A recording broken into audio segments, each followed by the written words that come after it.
Dr. Saurav Chakrabarty, working as an associate professor in the computer science group at the Chennai Mathematical Institute, Tamil Nadu. Before joining Chennai Mathematical Institute, he was a postdoctorate at the Algorithms and Complexity Department of CWI, Amsterdam, Netherlands. He was a postdoctorate at the Computer Science Department of Technion, Israel. He was awarded PhD in Computer Science from University of Chicago. His area of research is theoretical computer science. His focus has been in the classical and quantum complexity of Boolean functions, including property testing, sensitivity, block sensitivity of Boolean functions, and quantum database search in electronic commerce, in graph algorithms, and in coding theory. He has published several research papers in both national and international journals. Welcome to the UGC lecture series in computer science, and the topic is algorithms. So, today we will be looking at sorting algorithms and lower bounds for sorting algorithms. So, in the last few lectures we have seen various algorithms for sorting, and today we will be comparing these various algorithms, and then we will be looking at some lower bound techniques for getting some understanding of how good a sorting algorithm can be. So, we start with the problem in hand is that given a set of integers, we want to sort the elements in the set S in an ascending order.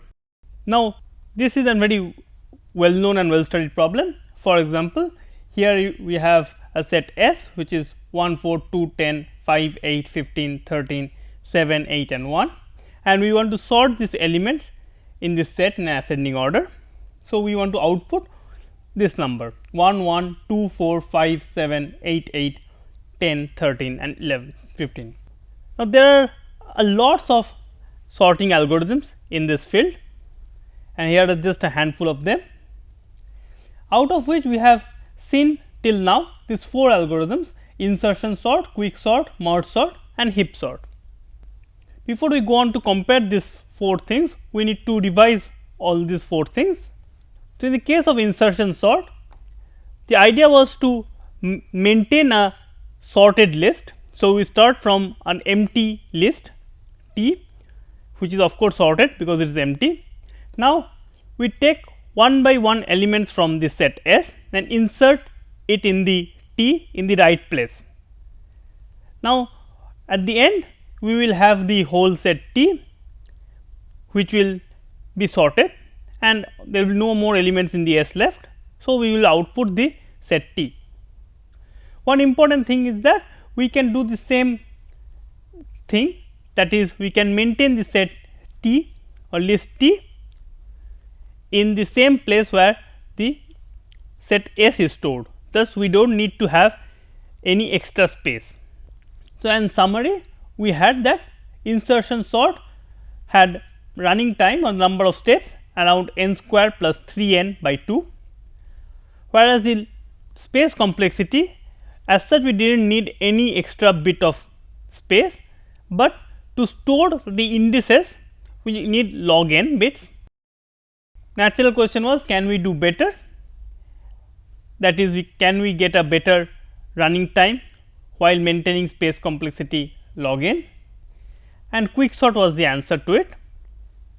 So, for quick sort we picked an element S x from the set S, and then we split this set S into 2 halves, less than x and greater than x, and then we recursively sort these elements in the less than x part and the greater than x part.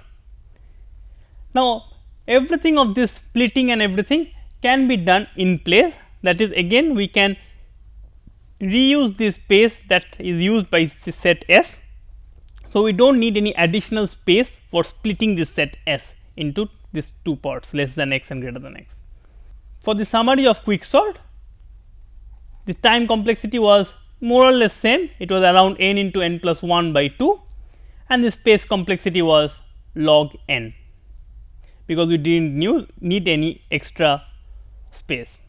The question next was, can we do better, or in other words, is quick sort any better than insertion sort? And the answer was yes. Instead of picking the first element x from this set, if we pick a random element x from this set, then the quick sort has runtime, expected runtime n log n. So, although the worst case runtime still remains as n into n plus 1 by 2, but the expected runtime is n log n, which is clearly better than n square, which is what we get for insertion sort. The next was can we do better than this, that is, can we get a runtime n log n, the worst case runtime n log n, and yes, we can do better. The idea is the merge sort. The merge sort, we split this set into two halves, equal halves, then we sort recursively these two halves, and finally we merge these two sets. Problem here is that this splitting this set into two halves and this merging cannot be done in place. So, although merge sort attains a better worst time, that is, the worst case running time becomes twice n log n, which is as good as the average case running time for quick sort and much better than the worst case running time of both insertion sort and quick sort, the space complexity becomes n. The next question was, can we combine the best of the both worlds, that is, can we obtain a algorithm with runtime n log n and space complexity log n, and the answer was yes, it can be done in the case of heap sort. And in the case of heap sort, we basically do everything like an insertion sort, except instead of using a sorted list to maintain the sorted elements, we maintain it in a heap. So, we arrange the elements in a heap structure and we use the heap to sort the elements. So, this one obtains the runtime of thrice n log n, whereas it does not need any extra space. So, space complexity because n becomes log n. So, here is a comparison between all the algorithms. So, we have quick sort, insertion sort, quick sort, merge sort and heap sort.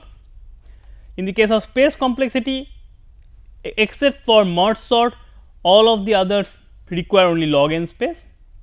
In case of runtime, insertion sort and quick sort is worse compared to merge sort and heap sort, which are n log n.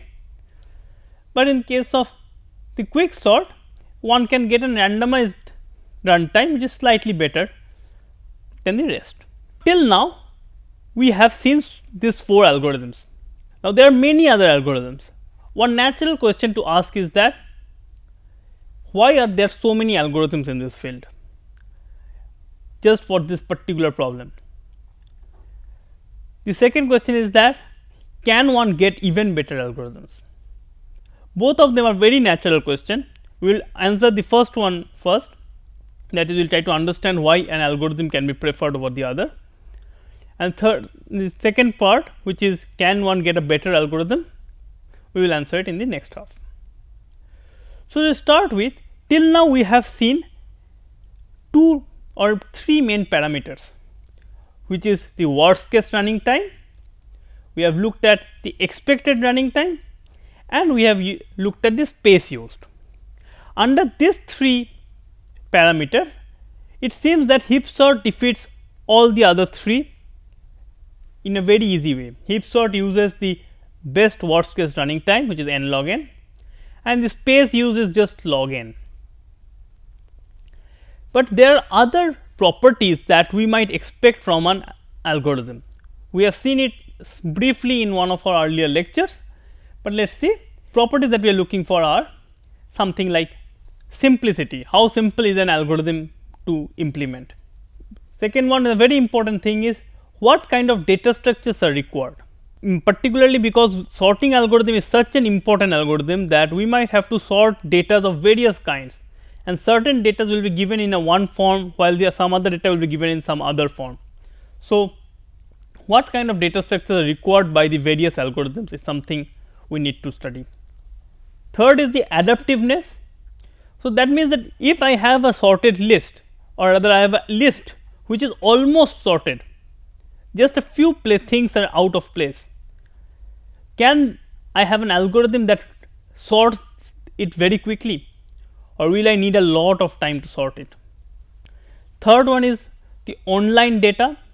Means imagine that the set S is not given to us at one go, but it comes one by one, and in that case we need to have an algorithm that adapts itself as and when the next element comes. Which of our algorithms can do that? The next one is the stableness.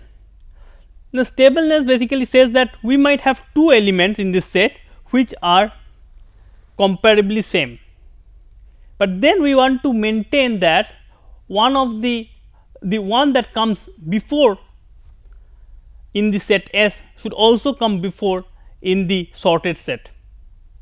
So, this is what we call stable. So, stableness is very important because sometimes data has been sorted based on some parameter, and then we want to sort it based on some other parameter. So, we want to make sure that the person who is better in both of them should come first, and so stableness is a very important property that we want in a algorithm. Then there is this thing of parallelizability. So, in the modern world where we are moving from a single computer to distributed computing or parallel computing, where we have lots of computers connected to a network and hence can be used, all the CPUs can be used to help us in sorting something or solving some problem quickly. An algorithm should be parallel in the sense that can be made parallel, efficient enough to use the distributed network system. Which of these algorithms can do it is a very important question. So, these are the properties that we want to look at. Let us go over one by one and try to see which of our 4 algorithms satisfy what. To start with, the simplicity. Now, this is a property that is very qualitative. There is no proper understanding of what is a simple algorithm and what not. It depends a lot on the person to person. One thing one might say that insertion sort is the easiest of them, then comes the quick sort, then comes the merge sort, and then comes the heap sort. But this is a property that is not very rigid. It depends a lot on what programming that person is using and all such things. Let us look at some more interesting properties. For example, the data structure. Now, as we said, data structures are very important because we need to understand which algorithm will require what data structure. To start with, let us see the insertion sort. Here we have just taken 2 sample data structures, namely arrays and linked lists. Insertion sort works for both arrays and linked lists. We have seen that all that we require is to insert an element in a data structure, and if the data structure is an array, then also we can insert it by after doing binary search, then insert it by moving the whole element, and same for linked list. In the case of time complexity, both of them are almost similar, just a little bit off in the case of the array. In the case of quick sort, again both arrays and linked lists are fine.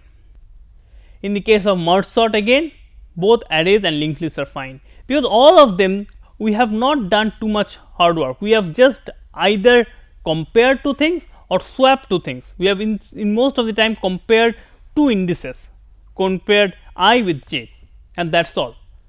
We have just assumed that this set data is stored in a linear fashion. But let us look at heap sort. In the case of heap sort, we do need the tree structure of this algorithm very crucially, and a tree structure, once we are in a node, we need to access its parent or its child immediately, and so an array is fine because there we can go from one place to the another. In the case of linked list, we cannot do that. So, in the case of heap sort, linked list is not going to work. What will work possibly is something called a doubly linked list, which is let you have a 2-way arrow between 2 neighboring sets. Anyway, this one is a much more complicated data structure to handle, and we will not go too much into details of that. We will take a short break now. After the break, we will see the other properties and talk about the lower bound technique.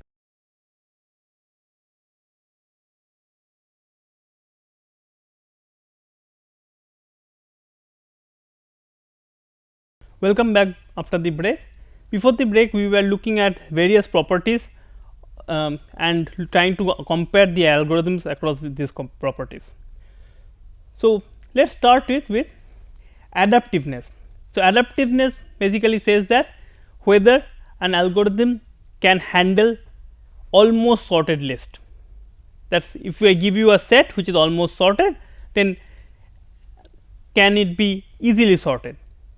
And unfortunately, among all these 4 algorithms that we have seen, insertion sort is the only adaptive algorithm. In other words, if only d of the elements are out of place, then insertion sort will take only n plus d steps. For no other of the algorithm, that is quick sort, merge sort or heap sort, adaptiveness works. So, this clearly shows that insertion sort also has a lot of advantage. The next one is the online data. So, as the data are coming in a streaming fashion, can we sort it easily? And here also insertion sort can handle online data, and only merge sort, quick sort or heap sort cannot handle online data. You might want to go back and check all these various properties and rigorously prove that whatever I am saying here is true. The next one is this stability, or in other words, which of the algorithms maintains the relative order. And it turns out that while insertion sort maintains the relative order, quick sort does not, merge sort does, and the heap sort does not. So, this is a case where insertion sort and merge sort has an advantage over quick sort and heap sort. The next one is this parallelizability, which of these algorithms can be made parallel. In short, if something can be done in a recursive way, for example, in the case of merge sort, we split it up into 2 halves and we say that okay, sort this first half and sort this second half. Now, this sorting this first half can be allocated to some other computer, whereas sorting the second half can be given to some other computer. So, thus merge sort kind of stuff where we do the recursive algorithms, they can be parallelizable, and thus we see that insertion sort is not parallelizable, while as quick sort and merge sort and heap sort is not parallelizable. So, with this we come to the end of this set of properties that we were studying. There are many other properties that one might want to consider, and the basic idea is that every algorithm has its own advantages and disadvantages. Now, one thing to note here is that all these algorithms that we have described here is what is known as comparison based algorithms. Here the algorithms were sorting just based on the fact that they are comparing between 2 objects. They were not assuming that the objects are integers or words or any such thing. They are just asking 2 elements, which of them is bigger, and accordingly making the decision. So, they do not use any other structure of the set as such, and thus it also works for all kind of sets. So, all the algorithms that I described here are very general. For example, say here insertion sort, quick sort, merge sort, heap sort, all these sorting algorithms we have seen till now are of this form. So, in the case of this comparison sort based algorithms, we have these 4 algorithms, and here is this space and runtime complexity. We also saw various other properties. The natural question to ask is that can we improve this algorithm somehow? So, can one get an algorithm with runtime less than n log n, whereas the space complexity is also less than log n? So, let us first look at the space complexity. In the space complexity, it seems that log n is a natural bound, because as I have told many times, although one does not need to store any extra bit of information, even to store the indices, like for all I equals to 1 to n or something like that, we need log n space. So, log n seems to be the right amount. Other than storing the indices, we do not need any constant number of space for insertion sort, quick sort or heap sort. In the case of time complexity, the situation is very interesting. Let us first see what is a comparison sort does. So, comparison sort will take 2 elements A and B, some elements, and then decide if A is less than B, then we do something, if A is greater than B, then we do something. So, this creates what is called a decision tree. It is like the flow chart of the algorithm. Here is an example, like if we want to sort three things A, B and C, I first compare A and B. Now, if A is less than B, then I will go and compare B and C. But if A is greater than B, then I will go and compare A and C. Similarly, if A is greater than B and then I compare A and C, and if A is less than C, what do I have? I have that B is less than A is less than C, thus my output should be BAC. But if I end up coming here and say that A is greater than C, so I will have that B is less than A, C is also less than A, and now I need to compare between B and C to understand where they are standing. So, we compare B and C, and again if B is less than C, we will output BCA, if B is bigger than C, we will compare with output CBA. So, similarly we have this decision tree. Note that all our algorithms till now, like the insertion sort, heap sort, merge sort, quick sort, have been comparison based algorithms and hence have their own decision tree. So, some important thing is that the height of the decision tree is the worst case complexity of the algorithm. Let us go back and see. For example, in this decision tree, what is the worst case complexity? Worst case complexity is when the situation is that I have been given A, B, C and C is less than B, C is less than A, and then I first compare A and B, then I compare A and C, then I compare C and B. So, the total number of comparisons before I end up getting my right answer is 3, which is the height of the decision tree. There might be some cases, for example, like BAC, where the number of comparisons made is just 2, but the worst case runtime or worst case number of comparisons is the height of the tree.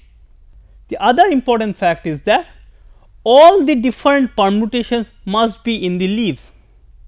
We can go back and again see this thing, that all the permutations that you can think of A, B, C are there in the leaf, because when somebody has given me A, B, C, any of the permutations are possible. A, B, C is possible, A, C, B is possible, C, A, B is possible, B, A, C is possible, like on any possible permutations, which is in our case 3 factorial, which is 6. So, 6 possible combinations are there, and after going through this whole decision tree, I should be able to say, okay, here is the permutation that we are looking for. Thus, all the different permutations must be there in the leaves. Now, if I have a decision tree of height h, then what is the total number of leaves? Note that if the height is h, then at height 2 it is 2 to the power 2, which is 4. Similarly, at height h, the total number of leaves is less than 2 to the power h. Total number of permutations is n factorial.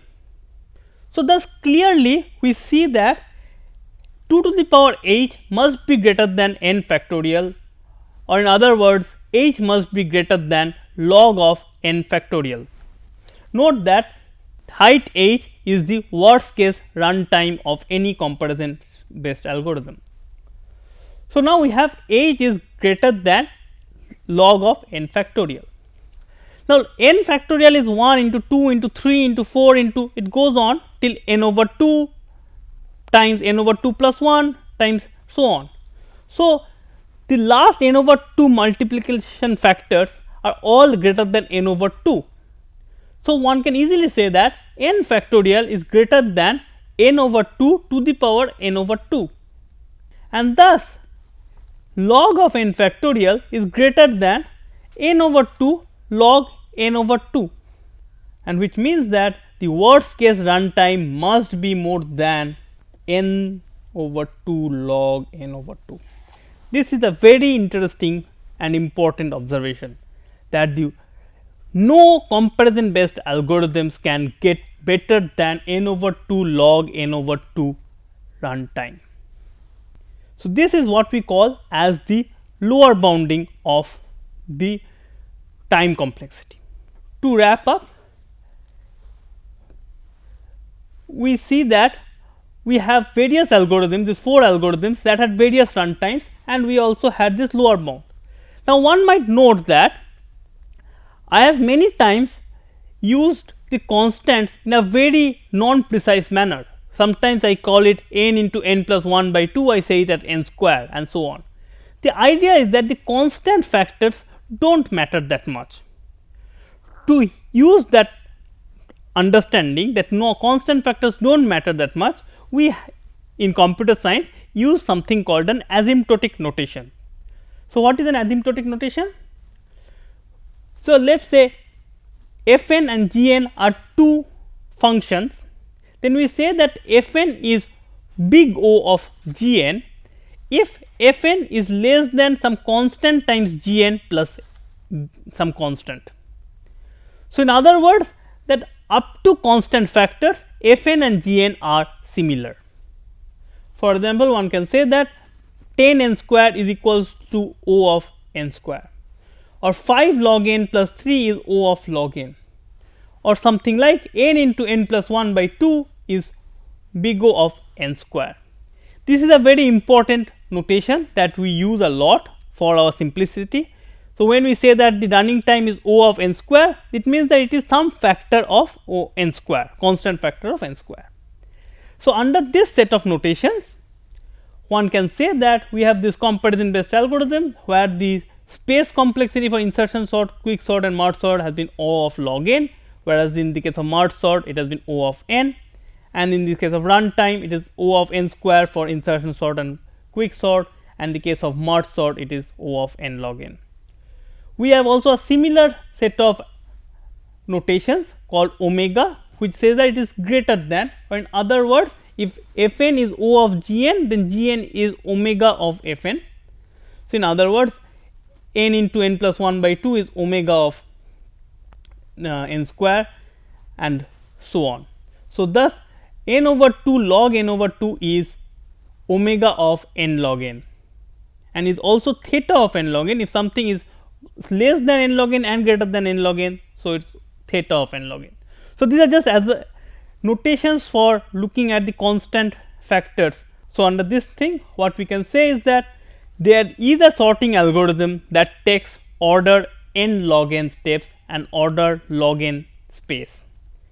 We can say also lower bound that all sorting algorithms take omega n log n steps and omega log n space. And when we have such kind of a thing, we say that time complexity for sorting is theta n log n. So, when we have the first 2 statements, we can make the second statement, and the space complexity is theta log n. So, with this we kind of come to the end of our lecture. The next question, I will leave you guys with some question. First of all, is there some other algorithm which are not comparison based? Can we do something better? The other thing is that if the set comes with some structure, can we do something better? So, that means we are not trying to do something for all possible sets, but some other structured set. This is a typical question that we will answer in the next lecture. To summarize, today we looked at the various algorithms for sorting that we have studied, and we compared them for various properties. We also looked at how to obtain a lower bound on the time and space complexity for sorting. With this, we come to the end of this lecture. In the next lecture, we will look at non-comparison based algorithms. Thank you.